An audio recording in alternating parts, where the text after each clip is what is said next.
আসসালামু আলাইকুম। আমি রুহির আম্মু from Ruhi's kitchen and blog. আজকে রান্না করছি চিকেন বিরিয়ানি।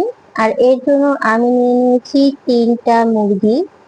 মুরগিগুলো ভালোভাবে ধুয়ে কেটে পানি ঝরিয়ে রেখেছিলাম হালকা একটু জর্দা রং দিয়ে। এরপর ফ্রাই প্যানে ভেজে উঠিয়ে রেখেছি। এরপর দিয়ে দিলাম অবশিষ্ট তেলে গরম মশলা, কাঁচামরিচ দিয়ে ভালোভাবে নেড়েচেড়ে এর মধ্যে দিয়ে দিব আদা রসুন বাটা 2 টেবিল চামচ। আবার একটু নাড়বো। এরপর দিয়ে দিব পরিমাণ মতো লবণ, বিরিয়ানির মশলা। ভালোভাবে নেড়েচেড়ে এর মধ্যে দিয়ে দিব আমি টক দই 2 টেবিল চামচ। এটাও সেম ভালোভাবে নেড়েচেড়ে নিব।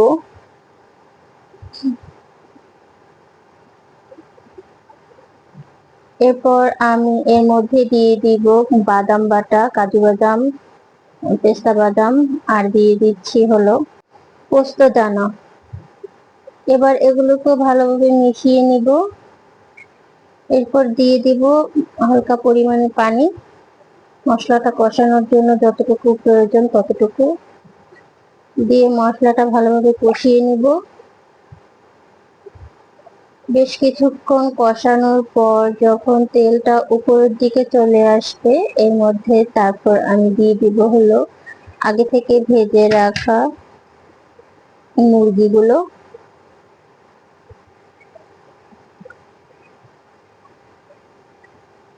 দিয়ে ভালোভাবে কষিয়ে নিব মশলায় মুরগিটা। এরপর আমি দিয়ে দিব এর মধ্যে আলু কিছু। আমি আগে থেকে আলুগুলো ভেজে রেখেছিলাম। ভালোভাবে কষিয়ে নিব মুরগির সাথে। কষানো হয়ে গেলে হালকা পরিমাণে পানি দিয়ে দিব। এরপর এটা মোটামুটি সিদ্ধ হয়ে যাওয়ার পর দিয়ে দিব বেরেস্তা।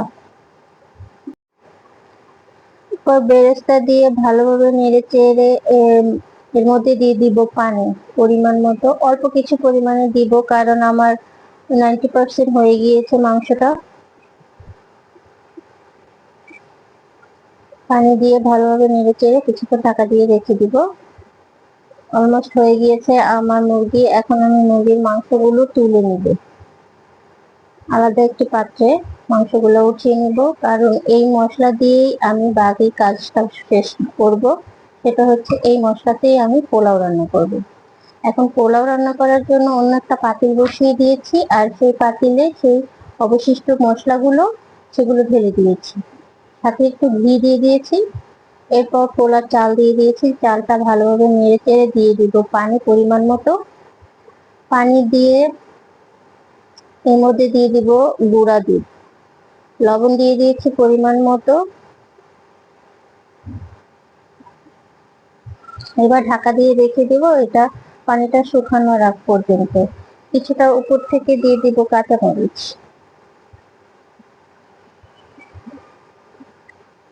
একটু শুকিয়ে এসেছে পানিটা। এরপর আমি মাংসগুলো ঢেলে দিব এর মধ্যে। ভালো করে বিছিয়ে দিব মাংসটা। কিছুক্ষণ ঢাকা দিয়ে রাখবো। এরপর উঠিয়ে নেড়ে চেড়ে মিশিয়ে নিব।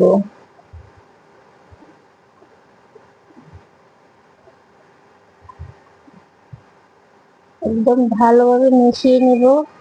দেখতেই পাচ্ছেন আমার বিরিয়ানিটা হয়ে গিয়েছে।